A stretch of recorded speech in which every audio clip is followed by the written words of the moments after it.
Hello friends, मैं हरिम प्रताप सिंह आप सभी लोगों का अपने इस एजुकेशन चैनल पर स्वागत करता हूं।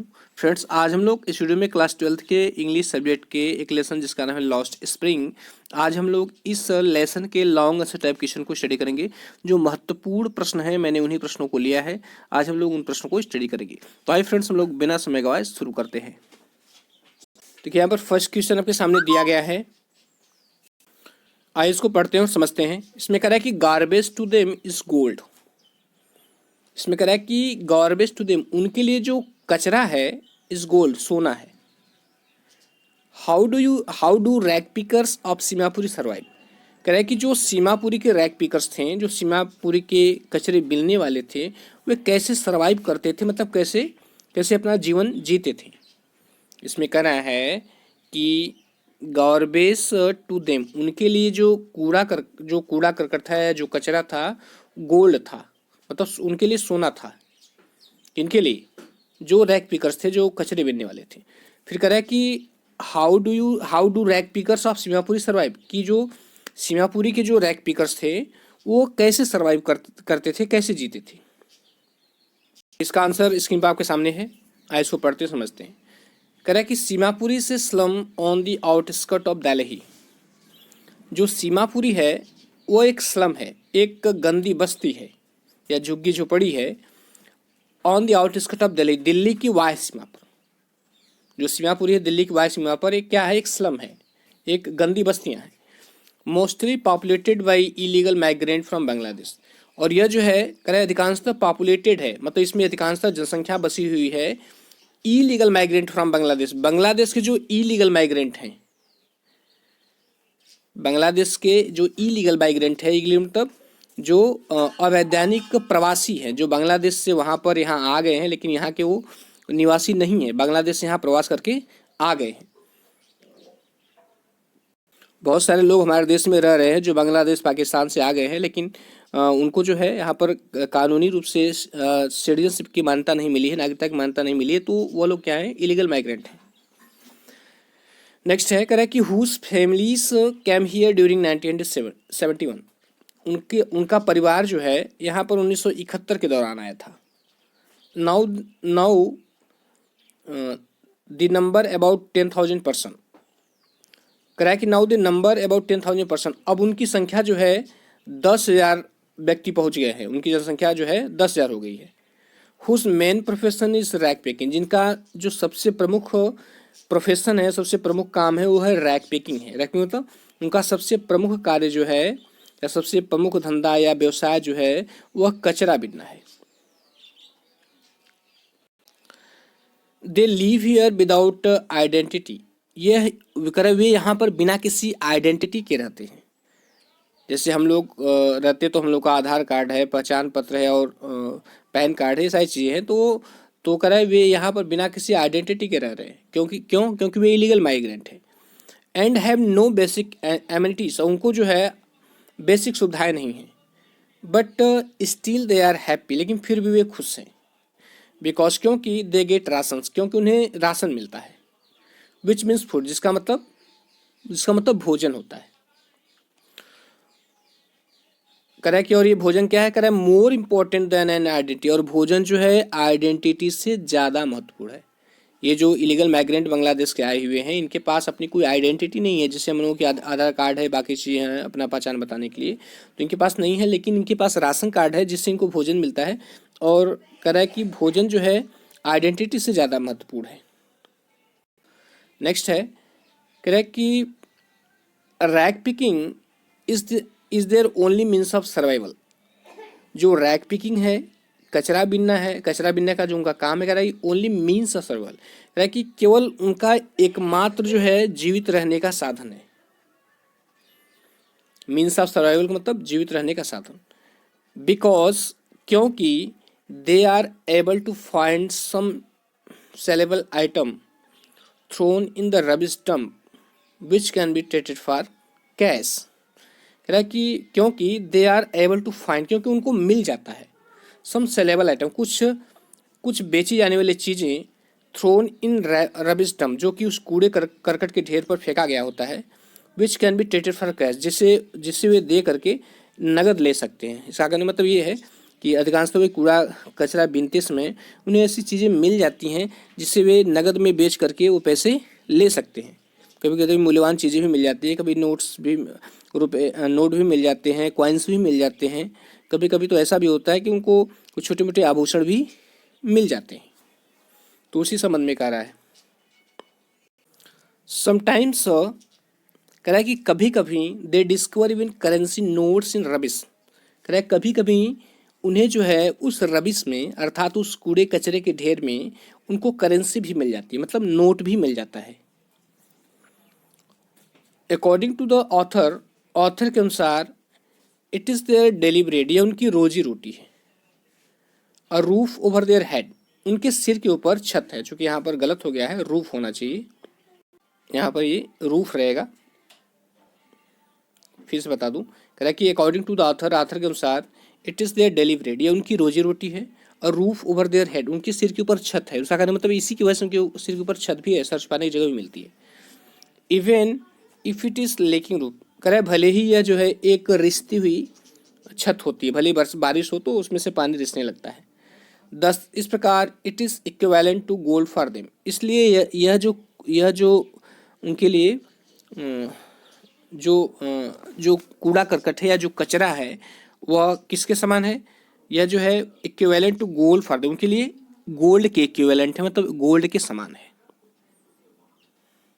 नेक्स्ट क्वेश्चन है, इसमें कह रहा है कि describe the difficulties the bangle makers of Firozabad have to face in their lives.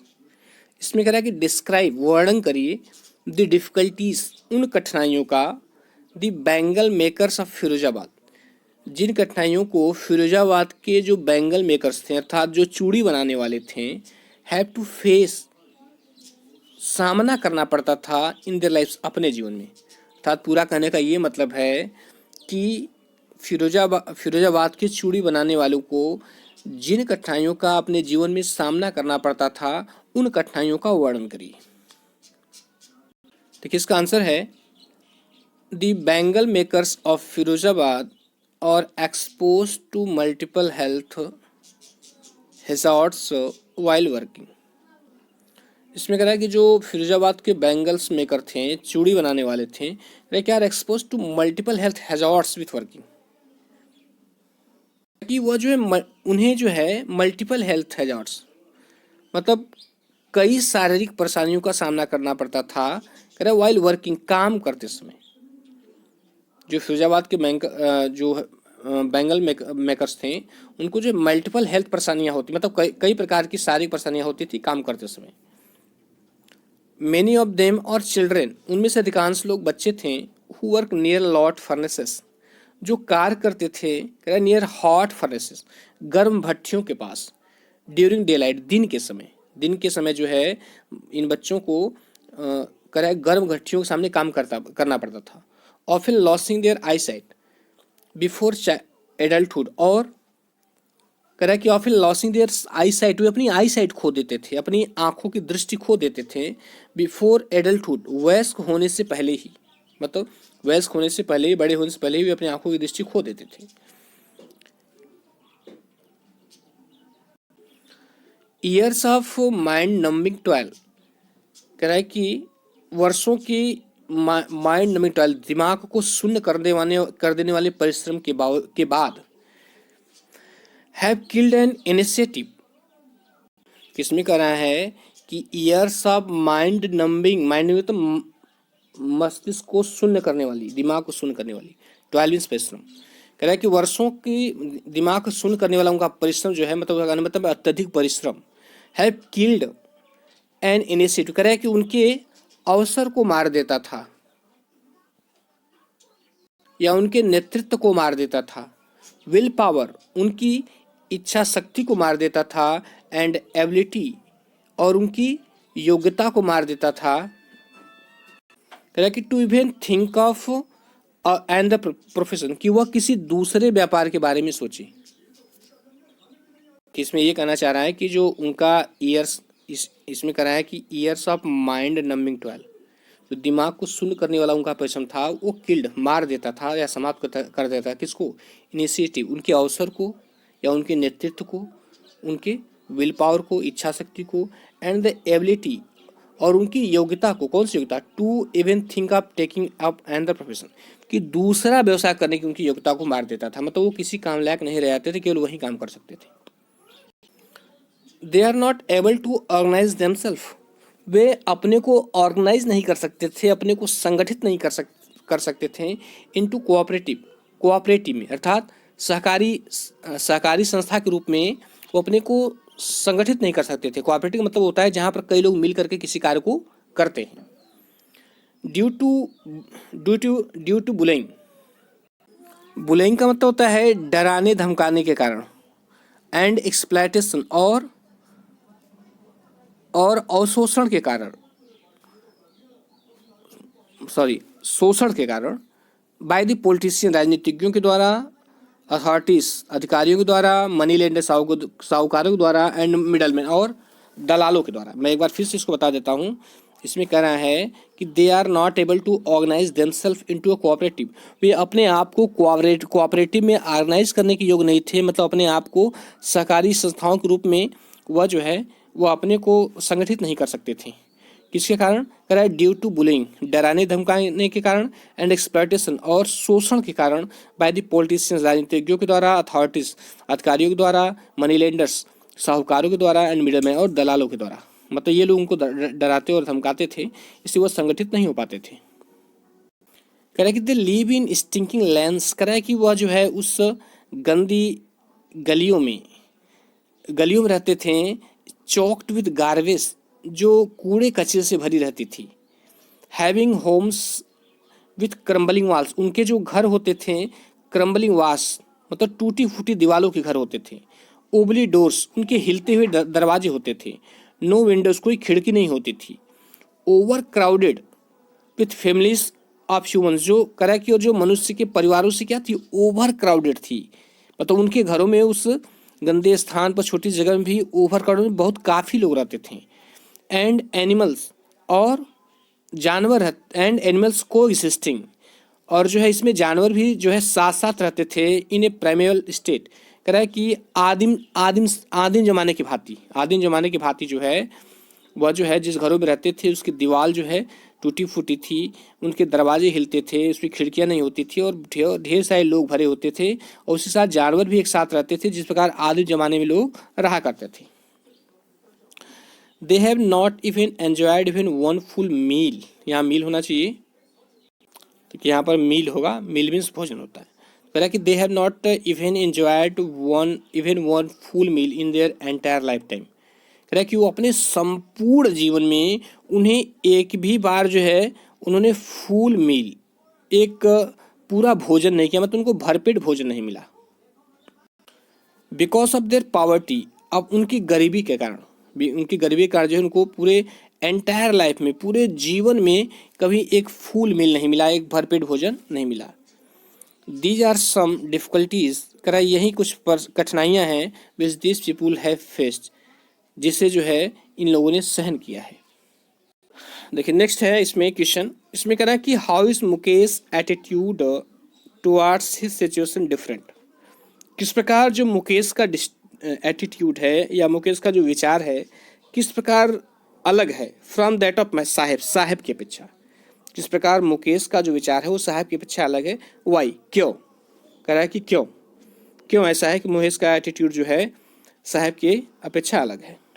तो किसका आंसर है, Mukesh belongs to a bangle making family, Mukesh जो है एक चूड़ी बनाने वाले परिवार से संबंधित है, या वह एक चूड़ी बनाने वाले परिवार का है।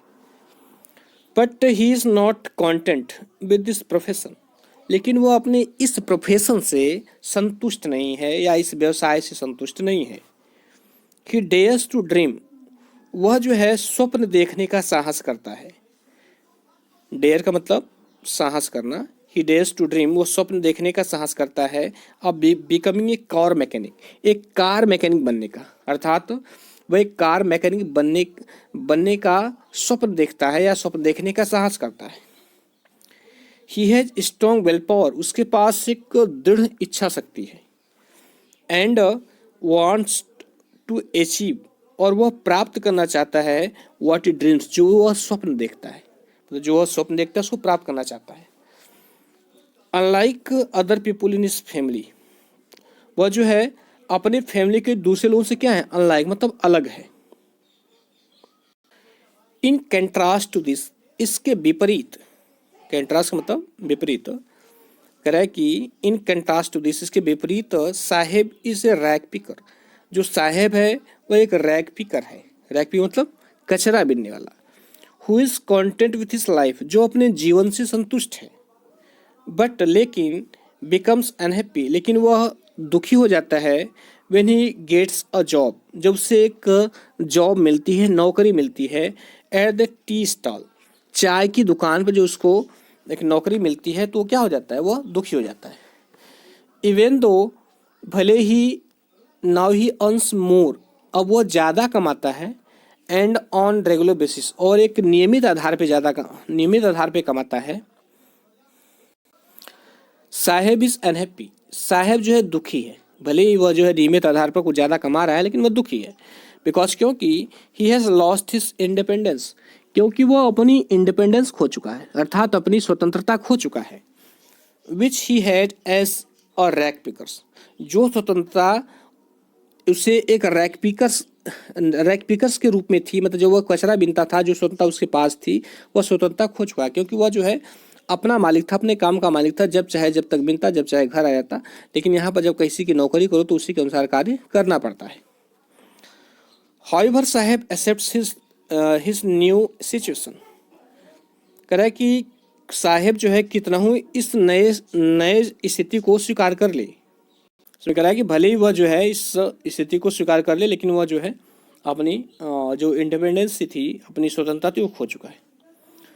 वेयर एज, जबकि Mukesh dares to want to break free from tradition, जबकि जो मुकेश है डेर वह साहस करता है, dares to want to break free from tradition, जबकि वह अपनी परंपराओं को तोड़कर स्वतंत्र होना चाहता है।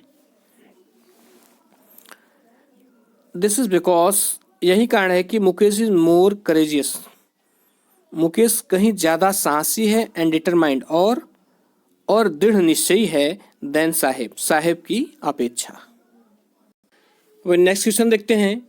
इसमें कह रहा है कि गिव अ ब्रीफ अकाउंट, कह रहा है कि एक संक्षिप्त वर्णन करिए ऑफ लाइफ, जीवन का, एंड एक्टिविटीज, और क्रियाकलापों का, इनके क्रियाकलापों का, of the people like Saheb आलम, साहेब आलम जैसे लोगों का, सेटल्ड इन सीमापुरी, जो कि सीमापुरी में बसे हुए थे। इसमें कह रहा है कि सीमापुरी में बसे हुए साहेब आलम जैसे लोगों के जीवन का और उनकी क्रियाओं का एक संक्षिप्त वर्णन करिए। इसका आंसर है most of the people like Saheb Alam settled in Seemapuri.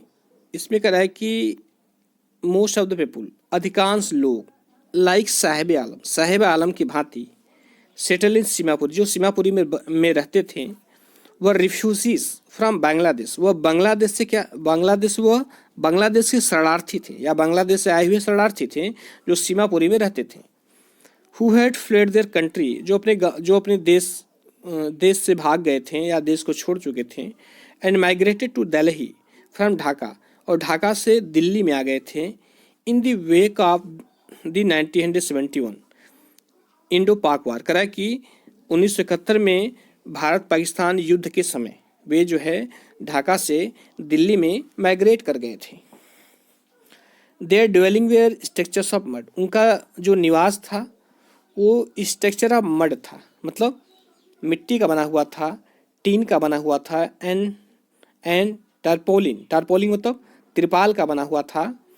With no sewage drainage और रनिंग वाटर, इसमें कह रहा है न तो वहाँ पर कोई सीवेज था, मल जल के विसर्जन की व्यवस्था थी, ड्रेनेज और रनिंग वाटर, ये कह रहा है कि या जो नालियों का पानी है उसके बहने की व्यवस्था थी, या रनिंग वाटर या और भी जो बरसात का पानी है, इन सभी को निकलने की प्रॉपर व्यवस्था वहाँ पर नहीं थी। जहाँ की एक सभ्य नगर में होता है, सभ्य जगहों पर होता है, सारी चीज़ों की हर व्यवस्था बनी रहती, तो वहाँ पर ऐसी कोई व्यवस्था नहीं थी। कह रहा कि पिकिंग गार्बेज एंड रैक्स, कह रहा कि पिकिंग माने पिक मीन्स उठाना होता है, पिकिंग गार्बेज एंड रैक्स, कह रहा कि कूड़ा करकट और चीथड़े बीनते हुए चीथड़े चीथड़े बिनने का जो काम था, हेल्प देम उनकी मदद करता था, to earn their daily bread उनकी रोजी रोटी कमाने में, gave them a roof over their head और उनके सिर के ऊपर वो उसने जो है वह छत प्रदान करता था। अर्थात अपने इस कचरे बिनने के काम के द्वारा ही जो है उन्हें अपना भोजन प्राप्त मिलता था और आश्रय मिलता था। And was their only means of livelihood और यह जो रैक पिकिंग का काम था उनका, कह रहा है कि only the means of livelihood जीविका का एकमात्र साधन था। एंड सर्वाइवल वहीं जीविता और सर्वाइवल मतलब लिवलीहुड मतलब जीविका और सर्वाइवल मतलब जीवित रहना, मतलब जीविका और जिनके जीवित रहने का या जीने का केवल एकमात्र साधन था क्या, रैक पिकिंग था। दो these squatters of Seemapuri have no identity, कह रहा है कि दो यद्यपि जो है दीज स्क्वेटर्स सीमापुरी में रहने वाली ये जो बस्तियां थी, हैव नो आइडेंटिटी उनकी अपनी कोई पहचान नहीं थी, but they do have valid ration cards, कह रहा है कि लेकिन उनके पास जो है, इसमें कह रहा है उनके पास कोई आइडेंटिटी नहीं थी, but they do have valid ration card, लेकिन उनके पास एक वैध राशन कार्ड था, that enable them two by grain जिससे वह अनाज खरीद सकते थे। लिविंग इन सीमापुरी, सीमापुरी में रहने का मतलब है which is on the periphery of Delhi, sorry कह रहा है living in Seemapuri which is on the periphery of Delhi, कह रहा है कि सीमापुरी में रहना और जो कि दिल्ली की वाह्य सीमा पर था, इज़ लाइक लिविंग हेल नर्क में रहने के समान था। इसमें कह रहा है लिविंग इन सीमापुरी, सीमापुरी में रहना, और सीमापुरी कहाँ था, which is on the periphery of Delhi जो दिल्ली की वाह्य सीमा पे था, कह रहा है कि वहाँ पर रहने का मतलब था कि इज लाइक लिविंग हेल मतलब नर्क में रहने के समान था। कह रहा है कि children here grow up to become partners in survival to their parents, कह रहा है कि यहाँ पर रहने वाले बच्चे, चिल्ड्रेन हियर ग्रो अप यहाँ पर बड़े होने वाले बच्चे थे जो थे, बिकम पार्टनर वह सहयोगी बन जाते थे, इन सर्वाइवल टू देयर पेरेंट्स अपने माता पिता की जीविका में, अर्थात उनके माता पिता भी कूड़ा करकट बिनने का काम करते थे, तो जो बच्चे बड़े होते थे वो भी क्या होते थे, पुंगा पार्टनर हो जाते थे, अर्थात वे भी कूड़ा कचरा बिनते थे। An army of barefoot children, कह रहा है कि नंगे पैर वाले बच्चों की एक सेना अपीयर एवरी मॉर्निंग हर सुबह दिखाई देती है, कैरिंग देयर प्लास्टिक बैग्स अपने प्लास्टिक बैग को लिए हुए, ऑन देयर शोल्डर्स अपने कंधों पर, एंड डिसअपियर बाय नून और दोपहर होते होते यह जो है यह सेना गायब हो जाती है। दे आर फोर्स्ड वे बाध्य हो जाते थे, to live a life of abject poverty, कह रहा है कि अत्यधिक गरीबी का जीवन जीने के लिए, वे अत्यधिक गरीबी का जीवन जीने के लिए बाध्य हो जाते थे। दैट रिजल्ट जिसका परिणाम ये होता था कि in the loss of childhood innocence कि जो उनका भोला भाला बचपन था वो लॉस हो जाता था, अर्थात जिसका परिणाम ये होता था कि उनका जो भोला भाला बचपन था वो समाप्त हो जाता था, खो जाता था। तो स्टूडेंट्स ये जो है 4 important long answer type question थे वो कंप्लीट हुए, और भी अगर प्रश्न थोड़ा इधर उधर अगर पूछेगा तो आप जो है जो शॉर्ट आंसर बताए हों, जो लॉन्ग आंसर बताए हों, उनकी मदद से आप जो है किसी भी तरह से प्रश्न घुमा के पूछे आप उसका आंसर दे सकते हैं। तो स्टूडेंट्स वीडियो देखने के लिए बहुत बहुत धन्यवाद। यदि अच्छा लगा हो तो लाइक सब्सक्राइब और शेयर कर दीजिएगा, और यदि आप शॉर्ट आंसर वाला क्वेश्चन नहीं देखे हैं तो उसको भी देख लीजिएगा, प्लेलिस्ट में पड़ा हुआ है, मैं जो है इसमें डिस्क्रिप्शन में उसका लिंक दे दूँगा। Thank you.